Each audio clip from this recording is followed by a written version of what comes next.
साथियों, मैंने आपको उस दिन सेतु मैं के बारे में बताया था। तो आज हम पाठ वही 13 विशेष अध्ययन हेतु कनुप्रिया। मुझे मालूम है आप लोग बहुत सारे बच्चे वीडियोस नहीं देखते हैं, तो अगर आप वीडियोस नहीं देखेंगे तो आपको अपनी उसी कठिन भाषा में व्याख्या और डाइजेस्ट का सहारा लेके समझना पड़ेगा। और आप ये ऐसा समझ रहे हैं कि आपको ये कविता आपके लिए आसान हो जाएगी, तब आसान होगी जब आप इसको ध्यान से इसके सरल अर्थ को समझेंगे।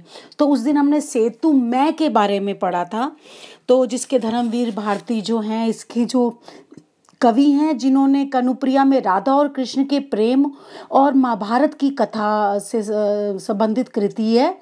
इस कृति में बताया गया है कि प्रेम सर्वोपरि है और युद्ध का अवलंब करना निरर्थक है। राधा और जो कृष्ण है, महाभारत युद्ध को लेकर कई प्रश्न, राधा के मन में बहुत सारे प्रश्न पल रहे हैं और वो श्री कृष्ण से ये प्रश्न पूछती है।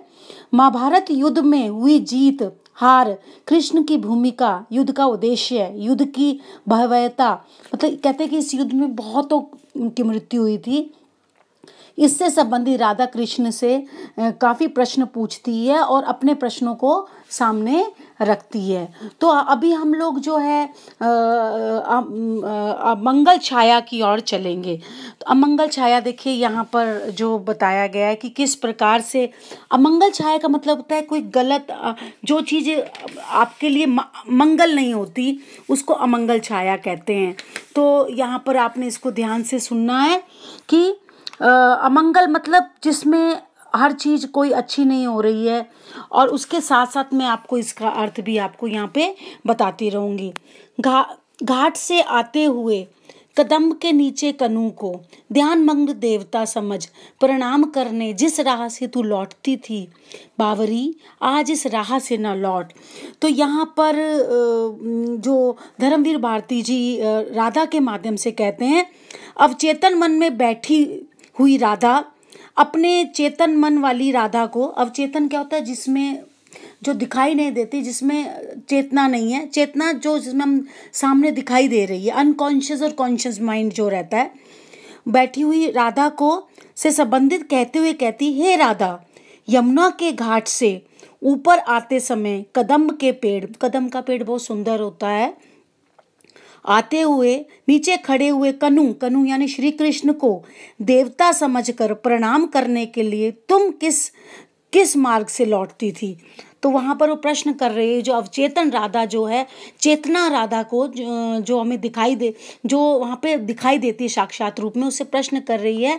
घाट से आते हुए कदम के पेड़ के नीचे खड़े कनु को, कृष्ण को ध्यान मग्न देख कर देवता समझकर प्रणाम करने जिस राह से तू लौटती थी बावरी, कि किस प्रकार से तू लौटती थी, यहाँ पर तुम जिस मार्ग से लौटती थी हे भावरी, आज तुम उस मार्ग से होकर, वो उन्हें कह रही है अवचेतन राधा कि उस मार्ग से तुम मत लौटना। उजड़े हुए कुंज, रौंदी हुई लताएं, आकाश पर छाई हुई धूल, क्या तुझे ये नहीं बता रही कि आज उस राह से कृष्ण की 18 अश्विनी सेना युद्ध में भाग लेने जा रही हैं। तो यहाँ उजड़े हुए कुंज मतलब वहाँ पे जो चारों ओर घास, ये बगीचे, रौंदी हुई लताएं, जो लता हैं, आकाश में छाई हुई जो धूल है, जो धूल आकाश में छाई हुई, क्या तुझे ये एहसास नहीं दिला रही है कि क्या तुझे यह नहीं बता रही कि राह से कृष्ण की 18 अश्वनी सेना का मतलब है चतुरंगनी सेना का एक परिमाण। इसमें अश्वनी सेना क्या है, 1,09,350 पैदल, जिसमें 65,610 घोड़े, 21,870 रथ और इतने ही हाथी भी होते हैं। उसको अश्वनी सेना बोलते हैं कि इस रास्ते पे तू मत आ। क्या तुझे नहीं बता रहे कि आज उस मार्ग से कृष्ण की 18 अश्वनी सेनाएं युद्ध में भाग लेने आ रही हैं, तो उस रास्ते से क्यों जा रही है। अगला, आज उस पथ से अलग हटकर खड़ी हो बावरी। बावरी मतलब यहाँ पे श्री राधा को कहा जा रहा है। बावरी मतलब किसी के प्रेम में मगन हो जाना या पागल के जैसा हो जाना। लता कुंज की ओट छिपा ले अपने आहत प्यार को आज इस गांव से। हे बावरी, आज तू इस मार्ग से दूर हटकर खड़ी हो जा।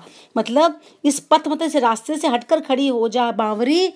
हे पगली, लता कुंज की ओट से अपने घायल प्यार को छुपा ले। मतलब लता कुंज की ओट मतलब उसके पीछे हो जा, उस मतलब ऐसे खड़ी हो जा कि तू दिखाई ना दे। छिपा ले अपने आहत मतलब घायल प्यार को तू छुपा ले, क्योंकि अगर तू अपना प्यार दिखाएगी तो तू खुद ही तकलीफ पाएगी। इस आहत प्यार को तू छुपा ले, क्योंकि आज इस गांव में जो द्वारिका से भी सेनाएं निकली थी, चारों ओर से सेनाएं निकली थी। गोकुल से भी लोग गए थे लड़ने के लिए, द्वारिका से भी लोग गए थे लड़ने के लिए। उन्मत्त सेनाएं, उन्मत्त क्या कहते हैं, पागल को कहते हैं, जैसे जो पागल हो चुके हैं लड़ने के लिए। ऐसी सेना को तू चुप कर, मतलब इस तरह से देख। और किस तरह से यहाँ पर अपनी उन्मत्त सेनाएं युद्ध के लिए जा रही हैं। और उसके बाद मान लिया कि कनु तेरा सर्वाधिक अपना है। मान लिया कि तू उसके रोम रोम से परिचित है। तो यहाँ पे कृष्ण के बारे में परिचित करते हुए कृष्ण को राधा से जोड़ते हुए राधा को अवगत कराया जा रहा धर्मवीर भारती के द्वारा कि माना कि तेरा कृष्ण सब कुछ है, वो तेरा सब कुछ है, सर्वाधिक है, तेरे रोम रोम, तेरे कण कण, तेरे सांसों में वो बसा हुआ है। मान लिया कि अगणित सैनिक एक एक उसके हैं, सब सैनिक उसके हैं, पर जान रखिए तुझे बिल्कुल नहीं जानते, वो तुझे नहीं जानते तू कौन है।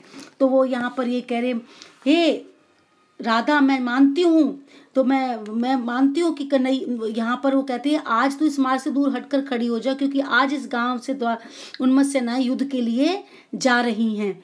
हे बावरी, आज तू इस मार्ग से दूर खड़ी हो जा और लता कुंज की ओट में हो जा। हे राधा बोलती है, मैं मानती हूँ कि कन्हैया सबसे अधिक तुम्हारा अपना है। मैं मानती हूँ कि तुम कृष्ण के रोम रोम से परिचित हो। मैं मानती हूँ कि तो ये अवचेतन राधा चेतना राधा को बता रही है। एक राधा जो दिखाई एक अदृश्य रूप में है, लेकिन उसको बता रही है। कई बार ऐसा होता है कि हमारा जो अनकॉन्शियस माइंड हमको कॉन्शियस माइंड को बताता है ये काम तुम गलत कर रहे हो, ये काम तुम सही कर रहे हो।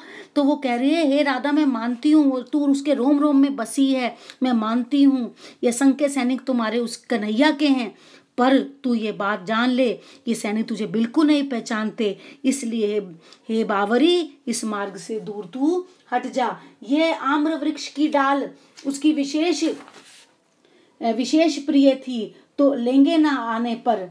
तो यहाँ पर सारी शाम इस पर टिक उन्होंने वंशी में बार बार तेरा नाम भरकर तुझे तेरा था। तो वो यहाँ पे कहते हैं यह आम की जो डाल जो सामने दिखाई दे रही है तुम्हारे कन्हैया को अत्यंत प्रिय थी, और जब तू यहाँ नहीं आती थी तो सारी शाम कन्हैया इस डाल पर टिक कर वंशी के द्वारा बांसुरी के द्वारा तेरा नाम भर भर कर तुम्हें टेरा करता, तुम्हें पुकारा करता था।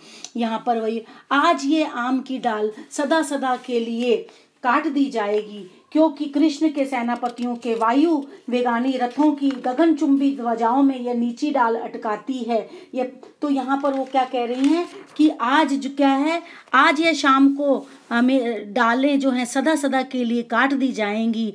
इनका कारण यह है कि कृष्ण के सेनापतियों ने तेज गति वाले जो रथ है ऊंची ऊंची पताकाओं में, जहाँ रथों के ऊपर बड़े बड़े झंडे से लगे होते हैं उनको पताकाएं कहते हैं, ये डाल उलझाती है और अटकती है। पताकाएं वो होती जो रथों के ऊपर लगाई जाती हैं। तो यहाँ पर जो है इसीलिए, और इतना ही नहीं, रास्ते के किनारे किनारे ये छायादार पवित्र अशोक का पेड़ भी आज टुकड़े टुकड़े कर दिया जाएगा, क्योंकि आज उनको रास्ते में कोई रुकावट नहीं करनी, क्योंकि उन्हें युद्ध के लिए जाना है। अगर इस गांव के लोग सेनाओं के स्वागत में इस वृक्ष की पत्तियों के तोरण नहीं बनाएंगे तो शायद ये गांव उजाड़ दिया जाएगा। तो यहाँ पर दुख क्यों करती है पगली, क्या हुआ जो कनु की ये वर्तमान अपने तेरे उस तन्मय क्षणों की कथा से अनभिज्ञ हैं। अरे पगली, तू दुख क्यों कर रही है, क्या हुआ यदि आज के कृष्ण तुम्हारे साथ पहले बताए हुए गहरे क्षणों को भूल गए हैं? क्योंकि आज का कृष्ण वो कृष्ण नहीं है जो तेरे साथ लीलाएं करता था, तेरे साथ रास रचता था। आज का जो कृष्ण है वो एक धर्म के रास्ते पे चल रहा है, युद्ध के रास्ते पे चल रहा है, जिसका वास्तविक उद्देश्य है अधर्म पर धर्म की जीत। तो कोई बात नहीं, उन क्षणों को भूल चुके हैं। हे राधा, हे राधा, तू उदास क्यों होती है? हे राधा, तू उदास क्यों होती है? ना समझ कि इस भीड़ भाड़ में तू और तेरा प्यार नितांत अपरिचित छूट गए हैं।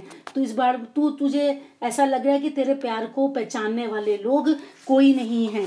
तो अंत की जो यहाँ पे इसी में अमंगल छाया की गर्व कर पावरी, वो कहते हैं कि तुझे तो गर्व होना चाहिए, क्योंकि किसके महान प्रेमी के पास 18 अशोनी है।